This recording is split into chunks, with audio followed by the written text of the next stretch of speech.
నమస్కారం, చెర్రీస్ కిచెన్కి స్వాగతం. ఈరోజు అలసంద వడలు ఎలా తయారు చేసుకోవాలో చూసేద్దాం. అలసంద వడలు తయారు చేసుకోవడానికి కావాల్సిన పదార్థాలు: నానబెట్టిన అలసందలు 2 గ్లాసులు తీసుకున్నాను.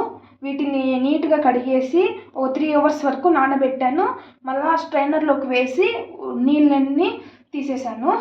ఉప్పు రుచికి సరిపడా, పచ్చిమిరపకాయలు 12, వెల్లుల్లి రెబ్బలు 2 టేబుల్ స్పూన్లు, అల్లం 2 ఇంచులు, సన్నగా తరిగిన కొత్తిమీర 3 టేబుల్ స్పూన్లు, సన్నగా తరిగిన కరివేపాకు 2 టేబుల్ స్పూన్లు, జీలకర్ర 1 టీ స్పూన్, తరిగిన ఉల్లిపాయలు 1 కప్పు. తయారు చేసుకునే విధానం: ముందుగా గ్రైండర్ తీసుకున్నాను. దీనిలోకి అలసందలు వేసుకోవాలి. వాటర్ వేయకోకుండా బరకగా గ్రైండ్ చేసుకోండి. ఇప్పుడు మనము పచ్చిమిరపకాయలు, అల్లం, వెల్లుల్లి గ్రైండ్ చేసుకోవాలి. ఇక్కడ మిక్సీ జార్లోకి వెల్లుల్లి, అల్లం, జీలకర్ర, పచ్చిమిరపకాయలు వేసేసుకోండి. ఇప్పుడు వాటర్ పోయకోకుండా బరకగా మిక్సీ పట్టుకోండి. ఇంట్లోకి గ్రైండ్ చేసుకున్న పచ్చిమిరపకాయల పేస్టు, అలాగే రుచికి సరిపడా ఉప్పు కూడా వేసుకొని గ్రైండ్ చేసుకోండి.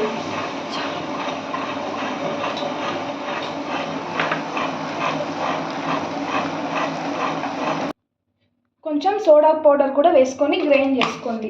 బాగా గ్రైండ్ చేసుకోండి. బరకగా ఇలా గ్రైండ్ చేసుకోండి. ఇప్పుడు దీన్ని ఒక మిక్సింగ్ బౌల్లోకి తీసేసుకుందాము. ఇప్పుడు ఆయిల్ పెట్టేసుకుందాము. ఇప్పుడు ఇక్కడ వడపిండి తీసేసినాను. ఇందులోకి సన్నగా తరిగిన కొత్తిమీర, కరివేపాకు, అలాగే సన్నగా తరిగిన ఉల్లిపాయలు వేసి కలుపుకోవాలి. పిండిని ఆయిల్ని మీడియం ఫ్లేమ్లో పెట్టుకోండి. ఇప్పుడు చేతిని ఇట్లా తడి చేసుకొని ఇలాగా కొంచెం పిండి తీసుకోండి. ఇలాగా చేసుకొని ఇలాగా హోల్ పెట్టేయండి. స్లోగా నూనెలోకి వేసుకోండి. మీకు ఇంకో వే కూడా చూపిస్తాను. తడి చేసి కొంచెం పిండి తీసుకొని ఇలాగ దీని మీద పెట్టి లైట్గా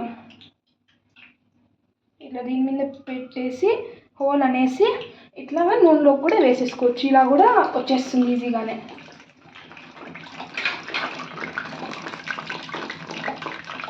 ఇలాగా రెండో సైడ్కి స్లోగా తిప్పేసుకోండి.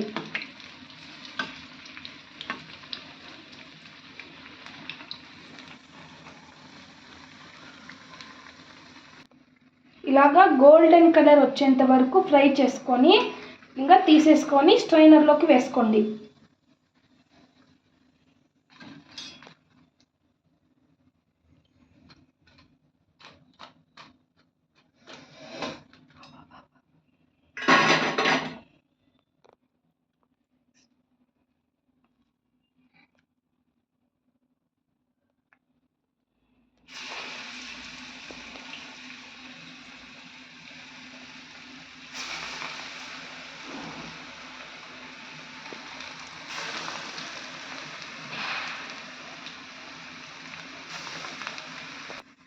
ఇలానే మిగతావి కూడా చేసుకోండి. ఇలాగా ఫ్రై చేసేసుకొని ఇలాగా తీసేసుకోండి.